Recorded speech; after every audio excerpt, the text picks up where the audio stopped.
तो हेलो बच्चों, आज हम आप लोगों को बिल्डर ट्रेड का सिलेबस जो थ्योरी क्लास का चौथा क्लास है, फोर्थ चैप्टर है। हम लोग इसको पढ़ेंगे और फोर्थ चैप्टर में importance of welding in industry में वेल्डिंग का क्या इम्पोर्टेंस है, इसकी जानकारी लेंगे, उसके बारे में जानेंगे। पहली बार हम लोग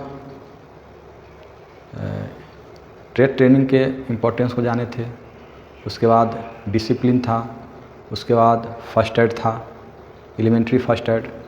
अब हम लोग चौथा जो लेसन है उसमें इंडस्ट्री में वेल्डिंग का क्या इम्पोर्टेंस है।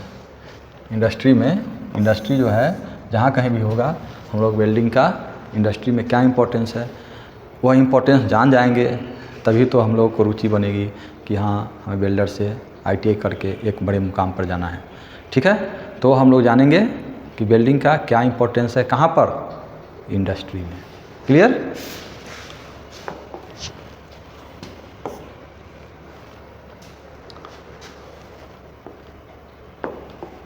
तो हम देखते हैं importance of welding in industry में वेल्डिंग का क्या इम्पोर्टेंस है। तो आपको देखेंगे कि इंजीनियरिंग इंडस्ट्री में डिफरेंट टाइप के मेटल को ज्वाइंट करना ज़रूरी होता है। देखिए, इंडस्ट्री जो होते हैं, इंजीनियरिंग इंडस्ट्री, उसमें डिफरेंट टाइप का मेटल ज्वाइंट होता है। वह ज्वाइंट कौन करेगा? तो वेल्डर करेगा। इसलिए जब भी कोई भी इंडस्ट्री खुलता है, इंजीनियरिंग इंडस्ट्री, तो उसमें मेटल का कटिंग होगा, ज्वाइनिंग करना ही निश्चित रूप से होगा ही, तभी वह इंडस्ट्री खड़ा होता है। नहीं तो बिना मेटल के कटे हुए, ज्वाइंट किए हुए इंडस्ट्री खड़ा नहीं हो सकता है। तो इसके लिए आपको क्या करना है? मेटल को ज्वाइंट करना पड़ता है, ताकि वेरियस कंपोनेंट या पार्ट को अलग अलग शेप में बनाया जा सके। क्या होगा कि अलग अलग शेप में आप बना सकते हैं। कटिंग करना होगा, वेल्डिंग करना होगा, तो कहीं ना कहीं इंडस्ट्री को कटिंग वेल्डिंग करने के लिए कटिंग करेंगे, जिससे कि वह वेरियस शेप बना सके, किसी भी आकृति को बना सके। तो उसके लिए क्या करना होता है? वेल्डिंग करना होता है या कटिंग करना होता है। जब पार्ट्स का थिकनेस ज़्यादा होता है, तब बोल्टिंग या रिवेटिंग से ज्वाइंट किया जाता है। जैसे कि जब पार्ट ज़्यादा थिकनेस का है, अगर ज़्यादा थिकनेस का होता है पार्ट, तो क्या किया जाता है? बोल्टिंग या रिवेटिंग से रिवेटिंग कर दिया जाता है। देखते हो कि बहुत बड़ा जो पुल वगैरह बनते रहता है, तो उसमें क्या देखते हैं? उसमें आपको वेल्डिंग किया जाता है, रिवेटिंग किया जाता है। क्लियर ना? उसमें बोल्टिंग किया जाता है, रिवेटिंग किया जाता है। बोल्टिंग माने बोल्ट से कस दिया जाता है या रिवेट मार दिया जाता है। जब क्या करता है? पार्ट जो है थिकनेस ज़्यादा होगा तब। क्लियर? अगर ज़्यादा थिकनेस नहीं होता है, तब फिर क्या करना होता है? तब वेल्डिंग करना पड़ता है।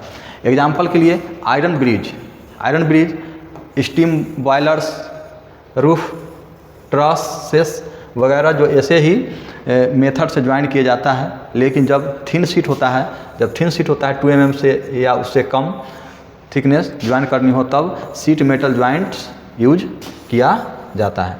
जैसे कि अगर आपको ज़्यादा अगर मोटा हो तो उसके लिए क्या करना हो? रिवेट हो गया या बोल्टिंग के लिए काम किया जाता है। लेकिन अगर थिन शीट यानी 2 mm या उससे कम, जो कम होता है, पतले शीट होते हैं, उसको क्या बोलते हैं? शीट बोलते हैं। तो उस शीट को ज्वाइन करने के लिए थिन शीट ज्वाइनिंग प्रोसेस का उपयोग किया जाता है। क्लियर? एग्जाम्पल में टीन कंटेनर आपको बना रहे हैं, while drums, buckets, furnace, hoppers वगैरह।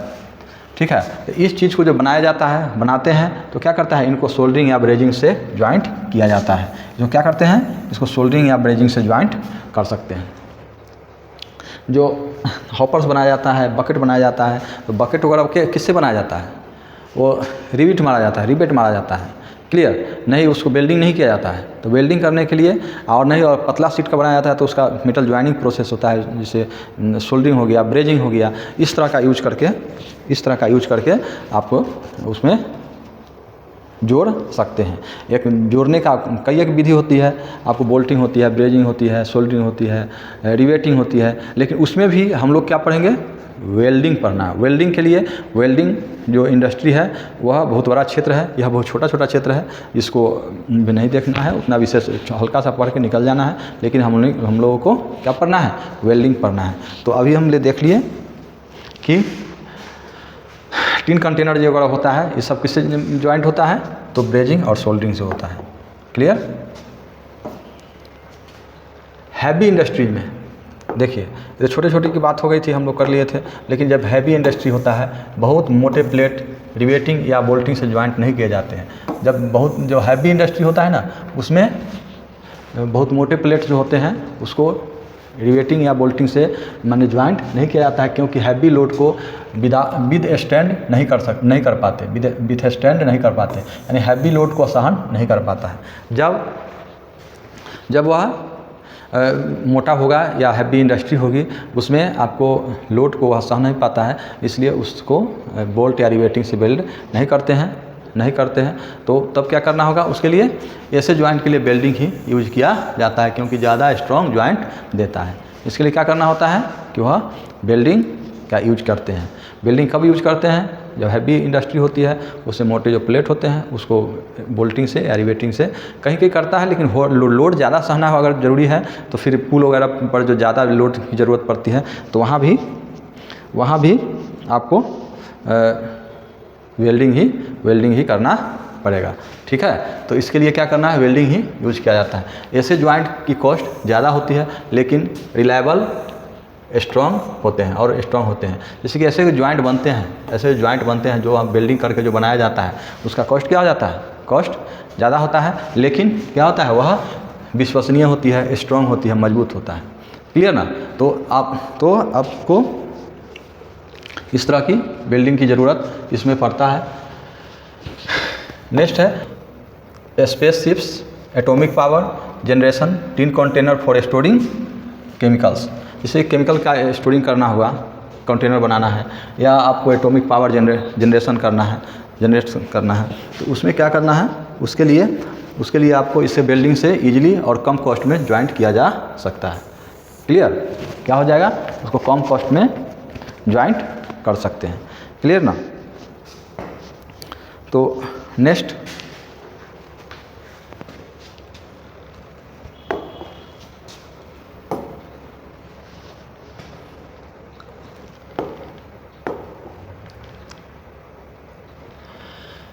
बेडल ज्वाइंट सभी प्रकार के ज्वाइंट्स में सबसे स्ट्रॉन्ग होता है। जितने भी ज्वाइंट हम लोगों ने देखा है कि कौन कौन ज्वाइंट आपने देखा, एक माने आप अभी सुना है, देखा नहीं है, सुना है। वेल्डिंग हो गया, बोल्टिंग हो गया, रिवेटिंग हो गया, आपको रिवेटिंग, ब्रेजिंग हो गया, सोल्डरिंग हो गया। ये सारे ज्वाइंट जोड़ने के लिए विधि है, लेकिन जितने भी ज्वाइंट की विधि देखे हैं उसमें सबसे स्ट्रॉन्ग जो है वह वेल्डिंग के स्ट्रॉन्ग होते हैं। वेल्डेड ज्वाइंट की इफ़िशियंसी 100% होती है, यानी इफ़िशियंसी उसका काम करने की जो क्षमता होती है, दक्षता होती है, वह 100% होता है। यानी जो आप सामान न्यू खरीदते हैं और वह टूट जाता है, उसको आप वेल्डिंग करते हैं, तो वह जो सामान जो न्यू है उसके समान उसकी ताकत हो जाती है, क्षमता हो जाती है वेल्डिंग में। ऐसा नहीं है कि हाँ जहाँ पर वेल्डिंग किया वहाँ से फिर से टूट जाए। अगर सही से वेल्डिंग नहीं किए रहेंगे तो वह टूट जाएगा सही, लेकिन अगर प्रॉपर तरीके से आप वेल्डिंग कर देते हैं तो वह अलग से टूटेगा, लेकिन वहाँ से नहीं टूट सकता है, क्योंकि उसकी दक्षता 100% हो जाती है। क्लियर। जबकि अदर ज्वाइंट्स की दक्षता जो है, इफिशियंसी कितनी होती है, 70% तक होती है, से कम होती है।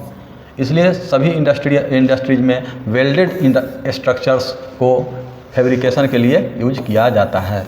अब देखिए कि यह जो है वेल्डिंग क्यों ज़रूरी है, वेल्डिंग की क्यों आवश्यकता होती है सभी इंडस्ट्री में। इसलिए क्योंकि इसकी दक्षता, इसकी इफ़िशियंसी 100% होती है और अदर का 70% होती है। इसलिए लोग 70% की दक्षता वाले काम क्यों करते हैं 100% की दक्षता वाले, एफिशिएंसी वाले, और उससे क्या बोलते हैं, वेल्डिंग ही करवाते हैं।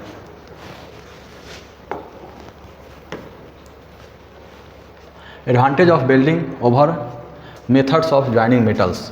जो ज्वाइनिंग मेटल्स जो है, जो मेटल को जोड़ने का जो मेथड्स है और सारे मेथड्स है, उस मेथड्स के अगर मिला करके देखा जाए तो ओवरऑल तो फिर वेल्डिंग में क्या क्या एडवांटेज है उसके बारे में अभी जानकारी लिया जाएगा। देखते हैं एक पॉइंट में वेल्डिंग मेथड, वेल्डिंग मेथड्स में मेटल ज्वाइनिंग के एज को हीट किया जाता है और फ्यूज किया जाता है। देखिए जब वेल्डिंग किया जाता है तो क्या करते हैं, जो मेटल होता है, दो मेटल जिसको जोड़ा जाता है, वह दो मेटल को जोड़ने के लिए, दोनों मेटल को जोड़ने के लिए क्या किया जाता है, उस किनारों को फ्यूज के पिघलाया जाता है, पिघला करके तब उसको हीट करके पिघलाया जाता है, फिर उसको जोड़ा जाता है। तब देखिए वेल्डिंग मेटल में मेथड ज्वाइनिंग में एज को किया जाता है, हीट करके उसको फ्यूज किया जाता है ताकि परमानेंट और होमोजीनियस ज्वाइंट बन जाए। क्या कहता है, वह परमानेंट ज्वाइंट हो जाता है। क्लियर, परमानेंट ज्वाइंट हो जाता है। परमानेंट ज्वाइंट होने का मतलब है कि वह फिर टूटता नहीं है। परमानेंट ज्वाइंट हो गया और टूटेगा तो फिर क्षतिग्रस्त हो जाएगा। परमानेंट ज्वाइंट है और होमोजीनियस बनता है, यानी एक दूसरे से, जो भी मेटल है एक दूसरे से मिल जाती है। क्लियर ना। नेक्स्ट रिवेटिंग है, बोल्टिंग है, सीमिंग है, सोल्डरिंग है, ब्रेजिंग है से बने ज्वाइंट्स टेम्पोररी होते हैं। देखिए कौन कौन से ज्वाइंट बनते हैं, इसको ध्यान रखना है, ख्याल रखना है कि हाँ कौन कौन चीज़ों से ज्वाइंट बनाया जाता है। तो आपको ये फर्स्ट पॉइंट हो गया, आपको riveting, bolting, seaming, soldering, brazing, इतनी चीज़ों से ज्वाइंट बनाया जाता है। यह ज्वाइंट जो होते हैं वह टेम्पोररी होता है। क्लियर, टेम्पोररी ज्वाइंट इससे बनते हैं, लेकिन वेल्डिंग से आपको परमानेंट ज्वाइंट बनते हैं। तो नेक्स्ट देखते हैं, वेल्डिंग ही एक ऐसा तरीका है जिससे मेटल परमानेंटली ज्वाइंट होता है। क्या होता है, वेल्डिंग ही ऐसा एक मेथड है जिससे क्या होता है कि परमानेंट ज्वाइंट बनता है। तो नेक्स्ट देखते हैं, टेम्पोररी ज्वाइंट्स को आसानी से सेपरेट किया जा सकता है। टेम्पोररी ज्वाइंट जो होता है, टेम्पोररी ज्वाइंट होते हैं जिसको हम आसानी से अलग कर सकते हैं, सेपरेट कर सकते हैं। क्लियर, अगर हमको रिवेटिंग खोलना है तो रिवेटिंग को काट देंगे, वह खुल जाएगा। बोल्ट को खोलना है, बोल्ट से अगर कसे हुए हैं, ज्वाइंट किए हुए हैं तो बोल्ट को खोल देंगे, हट जाएगा। सोल्डरिंग किए हुए हैं, ब्रेजिंग किए हुए हैं, इसको भी आप हीट देंगे, जितनी हीट पर हम उसको सोल्डरिंग किए हैं उससे ज़्यादा हीट देंगे तो वह खुल जाएगा। तो इस तरह से आपको टेम्पोररी ज्वाइंट जो है आसानी से सेपरेट हो जाएगा। अगर रिवेट कट हो जाए, बोल्ट की नट खुल जाए, सिम की हुक ओपन हो जाए या ज़्यादा हीट देने मिलने पर वह खुल जाता है। क्या कहते हैं, कट कर दिया जाए या खोल दिया जाए या हीट दिया जाए तो वह क्या होता है, वह खुल जाता है।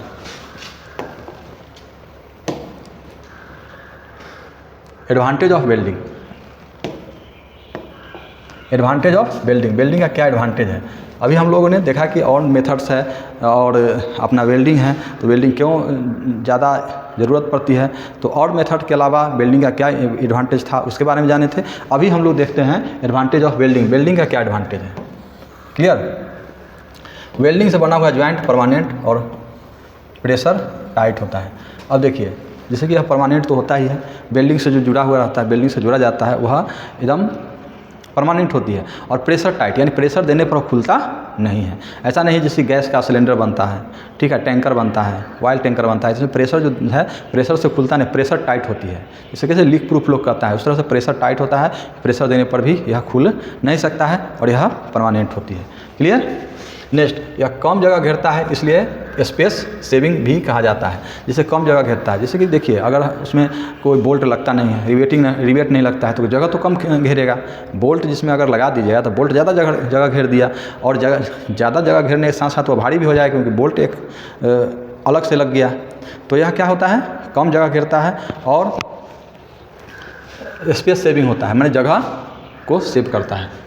वेल्डिंग में मटेरियल्स भी कम लगता है जिससे कॉस्ट सेविंग होता है। जैसे वेल्डिंग में मटेरियल कम लगेगा, वेल्डिंग में अलग से कोई बोल्ट रिवेट लगता नहीं है, जिससे क्या हो गया, कॉस्ट भी कम जाता है। तो अदर से वेल्डिंग में क्या एडवांटेज है, वेल्डिंग में क्या एडवांटेज है, उसके बारे में हम लोग अभी देख रहे हैं, इसके बारे में पढ़ रहे हैं। वेल्डेड ज्वाइंट का वेट भी कम होता है। देखिए वेल्डेड ज्वाइंट का क्या होता है, वेट भी कम होता है। वेट कम होने का क्या कारण हो जाएगा, वेट कम हो जाएगा। कैसे कम हो जाता है वेट क्यों कम होता है, क्योंकि उसमें बोल्ट नहीं रहता है, रिवेट नहीं रहता है, इसलिए क्या हो गया, उसमें वेट कम गया। यह हाई टेम्परेचर और प्रेशर को विथ स्टैंड कर सकता है, यानी यह टेम्परेचर को भी, हाई टेम्परेचर को भी, हाई प्रेशर को भी वह सहन कर सकता है। वेल्डिंग जल्दी और फास्ट प्रोसेस है। वेल्डिंग जो है जल्दी होता है और फास्ट प्रोसेस है, यानी यह जो प्रोसेस है बहुत जल्दी में फास्ट में हो जाता है, ज़्यादा झोल झाल नहीं रहता है, वो सामान लाओ ऐसा नहीं होता है, आपको वेल्डिंग फटाफट ओके कर देता है। रिवेटिंग में, बोल्टिंग में फिर बोल्ट लाओ, रिवेट लाओ, सोल्डरिंग में बहुत सारा ये माने उपलब्ध करो, तो ऐसा नहीं करके यह जल्दी हो जाता है। वेल्डिंग से जॉइंट का कलर भी चेंज नहीं होता है। जब वेल्डिंग करते हैं तो वेल्डिंग का जॉइंट कलर चेंज नहीं होता है, जिस कलर का वह मेटल होता है उसी कलर का आपको जॉइंट भी रहता है। तो ये सब सारे एडवांटेज है। आगे भी देखते हैं कि क्या एडवांटेज है कि नहीं। आज हाँ, किसी भी थिकनेस के मेटल को वेल्डिंग से आसानी से ज्वाइंट किया जा सकता है। किसी भी थिकनेस का हो उसमें वेल्डिंग के द्वारा आसानी से ज्वाइंट किया जा सकता है। वेल्डिंग से बना हुआ ज्वाइंट सबसे स्ट्रॉन्ग होता है। स्ट्रॉन्ग मजबूती जो है सबसे ज़्यादा होता है। वेल्डिंग से बना हुआ ज्वाइंट जो है वह सबसे ज़्यादा स्ट्रॉन्ग होता है, इसलिए वेल्डिंग की ज़्यादा प्रेफर किया जाता है। क्लियर। इसमें कुछ हिंट्स दिए गए हैं। हिंट्स को आप लोग इंग्लिश में जो भी वर्ड है उस वर्ड को देख करके इसको देख लीजिएगा कि हाँ आपको कहीं पर यह सहायता हो जाए तो बहुत अच्छी होगा। चलिए बहुत बहुत धन्यवाद। नेक्स्ट क्लास में फिर से मिलते हैं। बाय।